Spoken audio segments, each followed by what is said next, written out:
Before today's episode, I wish to acknowledge the traditional owners of the land, the Wurundjeri people of the Kulin Nations, and recognise their continued connection to the beautiful land and sea. I'd also like to pay my respects to the elders past, present and emerging, and I extend this acknowledgement to the traditional owners of the land my listeners are on. Welcome to Ritual the Podcast, your cottage in the woods. A sacred space for the witches, the healers, the magical folk to meet and speak of wisdom, witchery, and old world magic, where people come to learn, to hear stories, to share secrets, and to be free to be their true selves. Welcome to Ritual. Hello and welcome back to Ritual. My name is Amy Harvey and I am very excited that you're back with me in this amazing new space that I am creating alongside you. So thank you again for joining me. It's just me this week. I'm all by myself, which is fine, which is cool. I think what I'm going to try and do with the podcast is do like a rotation. So like 1 week it will just be with me, the next week will be with a guest, and that way it's kind of a nice flow of, 1 week is information, the next week is a chat. So I think for now that's probably how I'm going to roll with it. But yeah, I hope you've all had a really good week. Thank you for your beautiful feedback after the last episode with Stephanie Keith from Law of Attraction Tribe. She's a total boss babe and I love her. She just has the most amazing mind. So yeah, you guys seem to really resonate with her as well and learn a lot, because the world of manifesting and law of attraction is deep, but I think really interesting and really fun when you connect in. So I'm really glad you guys enjoyed it. I've had a good week. We've just been having so many like birthday parties and things on in all our weekends, and this weekend we just made like a conscious effort to not do anything. I think especially for me, I've mentioned this before, I call myself an extroverted introvert. So whilst I may appear to be quite talkative and confident and extroverted, in my heart, I am a total introvert and I recharge by myself. I need that time alone. Otherwise, I feel like that's kind of how I process things. So when I'm around a lot of people for a long period of time, I just get really drained and frazzled, where like Paddy, my husband, is the opposite. He's a total extrovert and he thrives on being in social situations, and yeah, we've managed to find a nice balance where we're like, you go out and see people and I'm gonna hibernate alone and we're both like, yep, I'm happy. So yeah, we've kind of had a nice chill weekend, and I feel a little bit more recharged going into this week.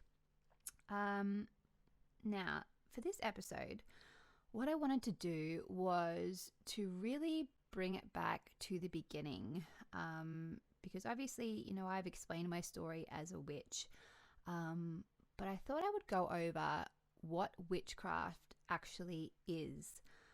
And then one of the most frequent questions I get is, how do I begin my journey into it? And I thought I would have a quick chat about that, because it can be quite an overwhelming thing when you're first coming into that path. There's so much information. I think it's almost like a rabbit warren of information, because this one entrance leads to so many different pathways, and each pathway has its own little paths that come off it, and it can just be really like, whoa, what am I getting myself into? So I thought today I would kind of go over that briefly, and then also give my thoughts on how you could begin your path in the least overwhelming and most constructive way. So the question is, what is witchcraft? It is quite a difficult one to answer. And actually, before I wrote down my own definition, I looked it up online to see like what it was in like the dictionary and all those places, like what do they say witchcraft is. And it was actually the most like how would you say, I guess, bizarre thing to read, because it's so not connected with reality. For example, these are the first three definitions I found. It says witchcraft, the practice of magic, especially black magic, used to harm others. The next one is witchcraft, traditionally the exercise or invocation of alleged supernatural powers to control people or events. And then the next one, witchcraft, a perceived facility to summon evil spirits and demons to do harm to others.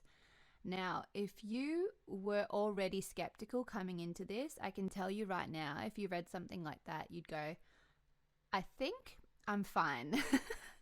Because that would scare anybody off.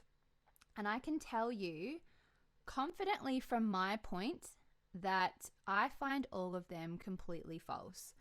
I don't resonate with them at all, and I definitely don't think that they encapsulate what witchcraft is. Now, let me just start by saying as well, just like within any, I guess, belief system, you will always find extremists. There are always people who take things too far. It doesn't matter if you're a Christian, if you're Muslim, if you're a Buddhist, if it doesn't matter what you believe, there are always people who are at the very extreme level that cause harm. And just like with witchcraft, you'll find that as well. There are people who are super, super deeply into it, especially into the black magic part, where they heavily revolve around causing harm and cursing and all of that. But in general, I would say that witchcraft isn't about that at all. In saying that, it is a very personal path, I feel. And I think if you were to have 10 different witches all lined up in a row and you ask them what their definition of witchcraft is, I am very certain that every single one of them would have something different to say. They would have their own interpretation. So I think to answer that, it is kind of up to you. It's kind of like, you know, those books where you have to pick your own adventure. I think it is kind of like that. There's no real rule book, and you kind of pick and choose what resonates the most with you. In saying that though, I will give what my definition of witchcraft is, and this again may resonate with you. You may listen to this and go, I totally disagree, but this is how I feel. This is what I feel witchcraft kind of encapsulates. So for me, I think that witchcraft is about having a deep connection with nature. It's about honoring the seasonal and lunar cycle. It's about using a mixture of intention, source energy, herbal and crystal magic to help manifest or heal or clear away or cleanse and protect. It's about honoring deities, guides, ancestors, and all other energies that you might have formed a connection with. So that could be, you know, anything from like fairies to spirit animals to spirits who have passed or anything like that. And then really, I think it's just generally trying to be a really good person. I think there's a lot of respect in witchcraft, not only for each other, but for the planet, for animals, for plants, and for ourselves. So that's my definition. That's how I think witchcraft should be. Again, it's just my opinion, and what you may feel and what you may come to create yourself might be different. So then witchcraft, once you get into that part, it can break up into different paths. So for example, you might get kitchen witchery, green witchery, hedge witchery, lunar, sea, and then there are some people who work solely with fae energy. And then you might have people who are really deeply connected to the Norse pantheon.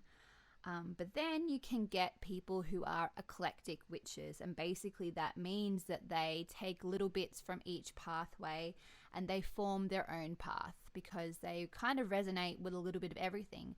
And I don't think that's a bad thing at all. I think over time, as you evolve, you'll always drift around and really be connected with something, and then eventually you'll kind of move a different way and you'll find more, you might be deeply into crystals, and because maybe you need healing, and then once that healing has happened, you feel like you really need to connect more with the moon, because now that you have been healed, you're more open to that, and that's the kind of magic you need more of your life. So I think being eclectic and kind of picking and choosing whatever is good for you at that time is a really beautiful practice in itself. Now then, you may have also heard of Wicca. People who follow Wicca are called Wiccan. And basically Wicca is a more modern pagan religion. It was created and introduced in, I think it was like the 50s, by Gerald Gardner, and he's known as the father of Wicca. Now this is a very brief introduction to this, so I'm not going to deep dive too much into everything to do with Wicca, and I will actually do separate episodes that are more deep diving into, like kitchen witchery and sea witchery, and we can talk more about the practices and the elements that you might work with and all of that. But for today, it's very brief. Now, Wiccans, they will typically worship and work with one or more deities. So they are very connected to deities, and they do a lot of deity work. So that's like gods and goddesses. And they also work very much with the witch's wheel of the year. So they will typically celebrate all 8 Sabbats and work very closely with them.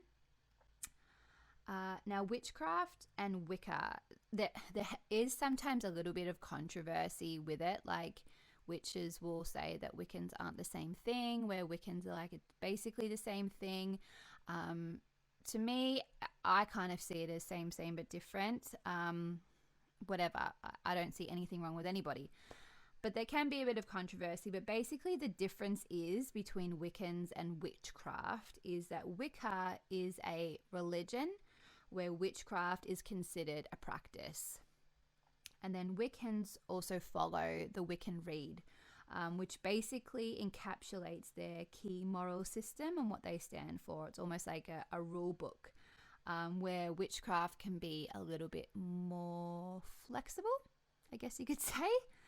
Yeah, that's probably the best way of looking at it.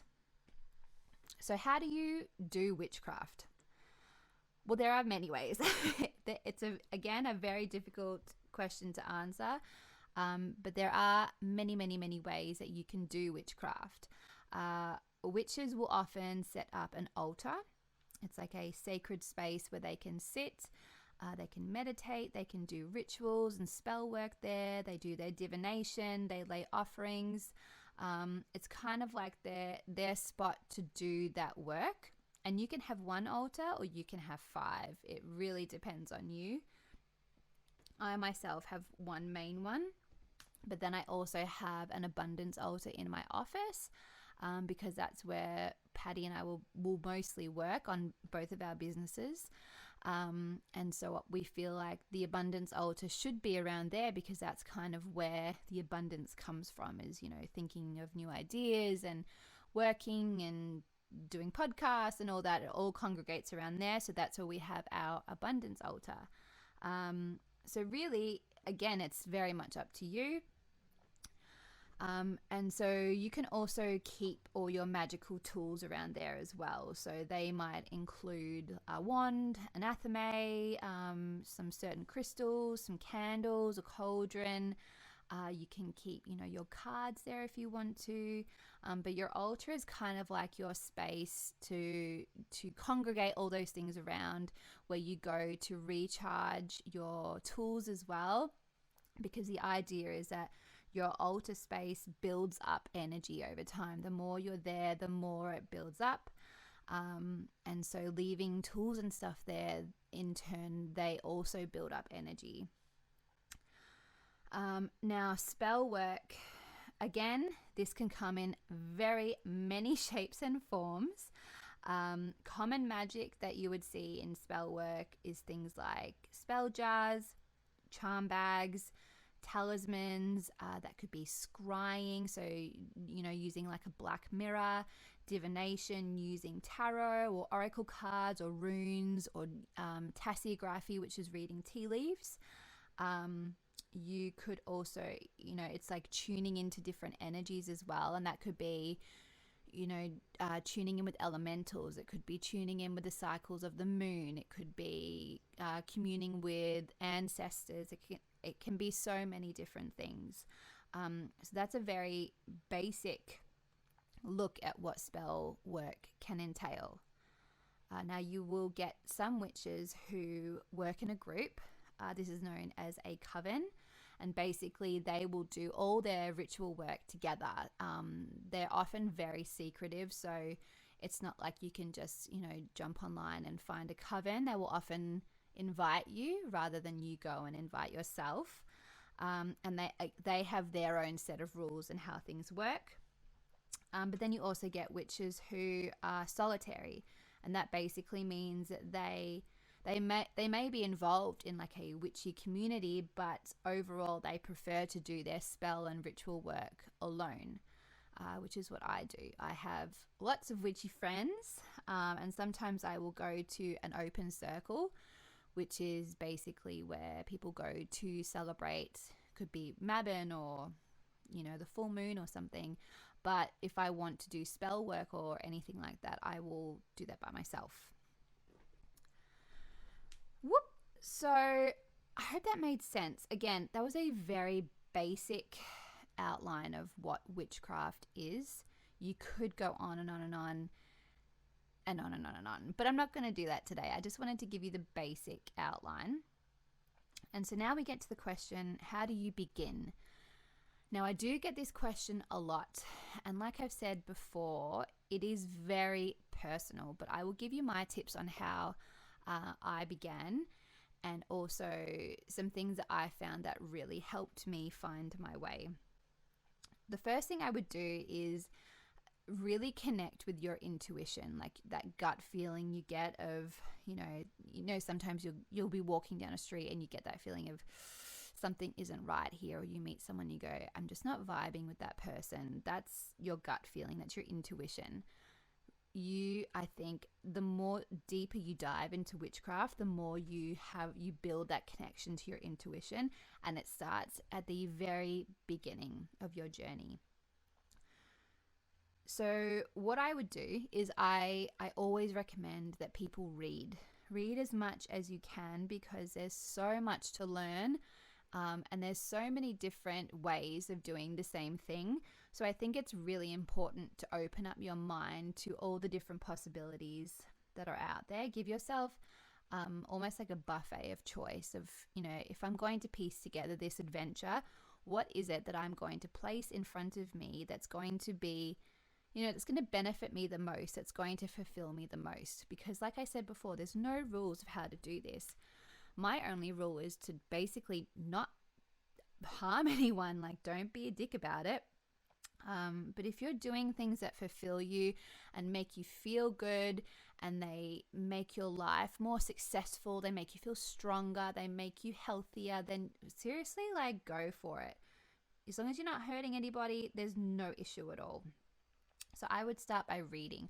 I'd start by reading something very general, like a book like like the Modern Guide to Witchcraft is good because it covers all the basics. It's not really concentrating on one aspect of witchcraft. It's more like, here is everything. I'd start off with a very basic coverage.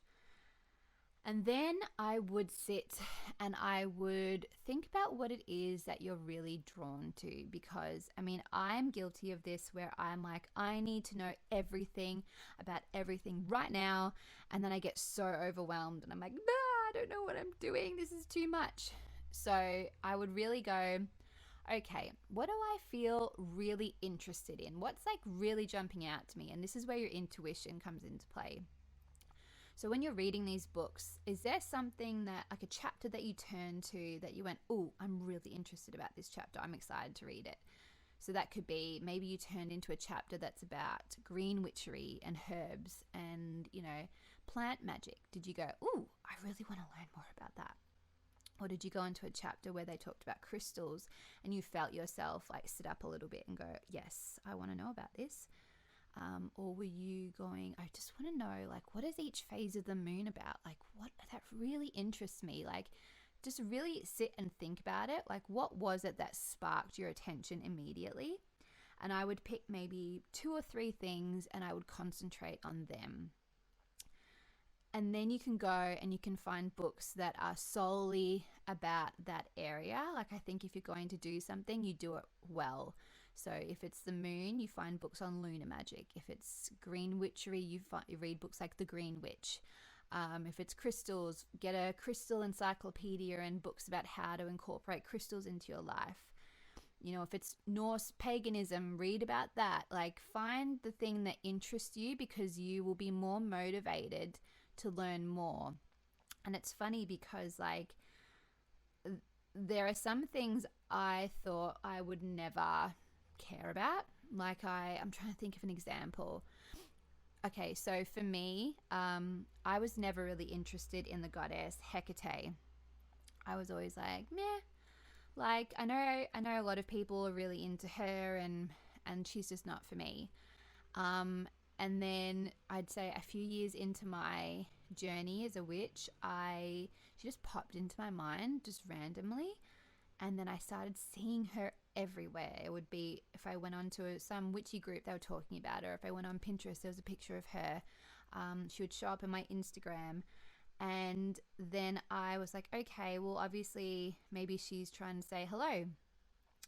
And now she's probably, I work with 3 main deities, and she is one of the main ones because the connection that I built with her was so strong, and it was something that I was so, I didn't expect. So you will change and morph around, and your path will, you know, go in all different crazy ways, and you will end up learning all the things. But don't like overwhelm yourself at the beginning, because some witches just, they try and do that and then they just kind of, they just lose interest because they're like too hard basket. So yeah, just pick 2 or 3 things and start there. Another really good thing that helped me a lot was finding a witchy community. So this could be anything from like an online group. There's so many groups on Facebook. Just be wary of some because you can get a few negative Nancy's in them and people who like to kind of put other witches down. So really try and find one that has a nice, strong, positive vibe about it. Really encouraging, you know, if someone asks questions, you get constructive comments. You don't get, you know what I mean. There's always those people. So try and find a nice, like, positive space, because there are a lot of really good groups out there. Do classes. That's how I started, was finding a school that ran classes. So I was around people who were just like me. They were learning as well. So there was no real judgment or like competition between anyone, because we're all new. None of us have any idea what this is. And that can be a really fun environment because you are just around people who are really like-minded, and you can just feel safe to be yourself and to ask the questions and just get involved. But again, just make sure it's a really positive space, you know. Again, trust your intuition. Like, if you walk into a classroom, do you feel safe? Do the people who are there, do they make you feel comfortable? And if there's someone there who you really vibe with, like, swap numbers and you can ask each other questions and all of that. Like, I strongly recommend just having a few like-minded people like that will really help your witchy confidence grow. Another thing that you can do once you're beginning as well is start your book of shadows, which is basically like a witch's notebook for all their knowledge. And I think it's a really good exercise because you start, you know, on page 1, And eventually you start to see the pages fill up and you can see all the knowledge that you've gained. And it's kind of cool because you go, wow, I can see like my journey. I can see how I've really started to dive deeper in and my knowledge has started to expand. And it gives you again that confidence going, I'm really doing it. Like I'm really learning about it. I'm really like integrating it into my life. And you can always refer back to those books and make it as personal as you want. Like I have two books of Book of Shadows. One I have like all my information, and then the other one is where I put all my spells. Like that's just how I do it. I don't know why. I was just really drawn to doing it that way. But I really love making the pages really beautiful. Like I have all these cool pictures and you do all the drawings and you just have so much fun with it. And I think having something like that is such a fun exercise to just like make it your own. And again, it's like that's your magical space. You can do whatever the hell you want there. You can write whatever you want. You can write, down the information that or the stories of something that's happened to you. And no one's going to read it and go, that sounds stupid. Like it's your safe space to create and do whatever you want. So I highly recommend creating a book of shadows that's completely your own and your own safe space to share whatever you want. And again, it's just going at your own pace. Like don't storm through because you have to learn everything immediately and just get completely overwhelmed. Like take your time. It's such a mindful practice. Like it really truly is. And if you embrace it that way, you'll just see so much beauty in it. And it's very relaxing. It is in my mind anyway. Like I think taking that time to sit and like light a candle and burn some herbs and watch the smoke, like that in itself is a magical practice. Just watching the smoke like fly through the air and smelling the herbs and watching the candle melt, that is all a magical practice, and it just slows you down and it really connects you in.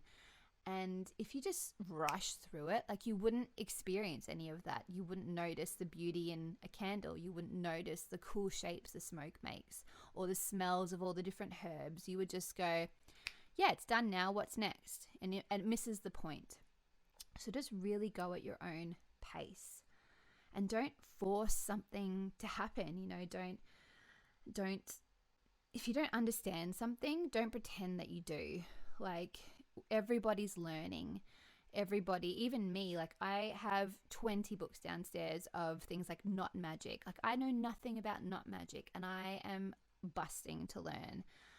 Everybody is learning. So don't force yourself to be something that you're not. And that goes back again to having a good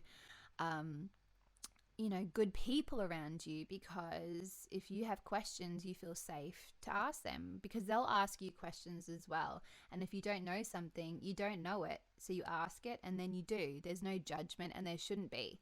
So just really like it's your journey. So just embrace it and don't let anything or anyone alter that for you. And my biggest advice would be this. There will be a lot of doubt that comes in and out all the time. And this could be with, doing spell work. This could be with when you're doing divination, you go, did I do that? Like, did I just pick that card or was it really a message?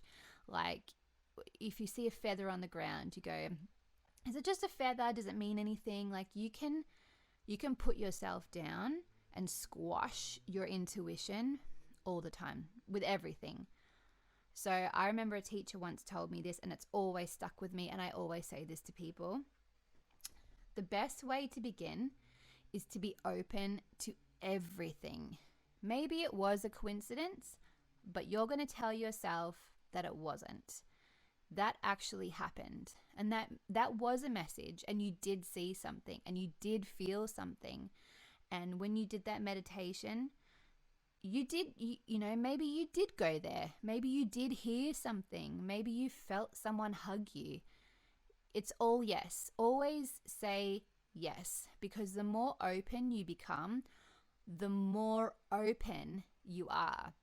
And the more that messages will start to come in, the more your intuition will open up and really pick up on so much magic that's around you. But if you're constantly shutting it down, saying that's not real, that never happened, maybe I felt that, maybe I didn't, nothing will happen. Nothing will grow. You need to give things time and space to grow. It's like if you have a plant, you can't just put a seed in the ground and go, it'll grow, unless it's a weed, in which case it will. But if you want something really beautiful to grow, you need to nurture it, you need to water it, and you need to give it the space and time to bloom, to grow roots, to shoot out of the soil, to grow its leaves, and then it's going to eventually bloom. And that's just like your practice. You need to be open to everything and allow magic to come into your life. And I can guarantee you, if you have that open state of mind, amazing things will happen. Truly, truly, truly they will. So that's probably my biggest advice. I hope that was helpful to you guys. It is such a big topic, and I just wanted to briefly go over it today. I mean, I say briefly, I've been talking for about 30 minutes, so it's not that brief, but I really hope it helped for those people that needed to hear that, and I hope that you understood it, because I don't know, I was getting a lot of information out in a very short amount of time. But if you do have any questions, feel free to ask me. That's what I'm here for.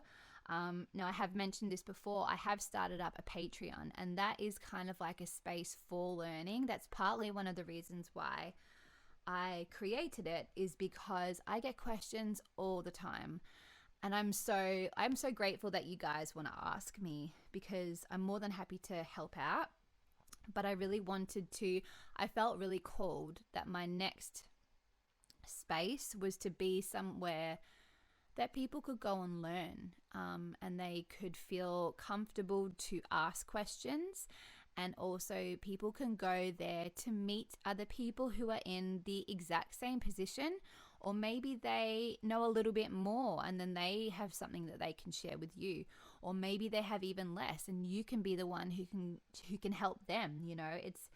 I really wanted Patreon to be that safe space for people, because obviously here on the podcast you can listen to me or to listen to all these amazing guests that I have, but in that space we can really connect. And I've got things like I've got all these really cool witchy PDFs I've made up.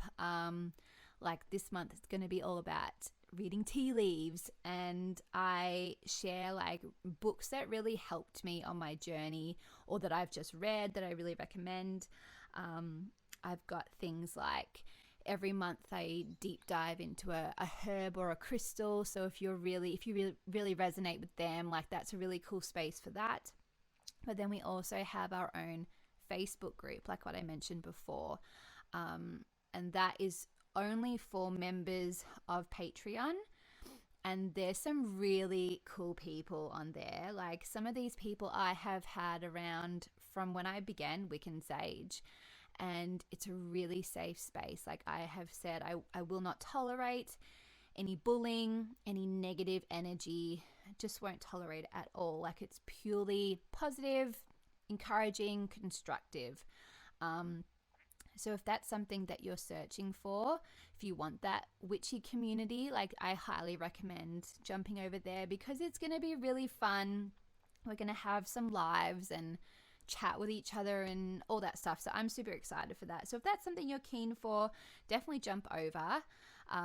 Also, it's also a really good way to support the show. And if you want to sponsor the show, there's a little spot for you there. But anyway, that's Patreon. So yeah, I hope that helped, and I hope that was enjoyable. I really liked actually diving into that and kind of reminding myself what my path is, because sometimes you can get a little bit lost in your own journey. So to take it back and to reread, like, this is what witchcraft is, was actually quite an interesting experience, and was like, yeah, that's what it is. You're right. So anyway, thank you so much for listening. I hope you enjoyed it. I have another beautiful guest who will be joining me next week. So definitely, if you're keen, subscribe, like the show, and I will see you then. Have a great week, guys. Bye.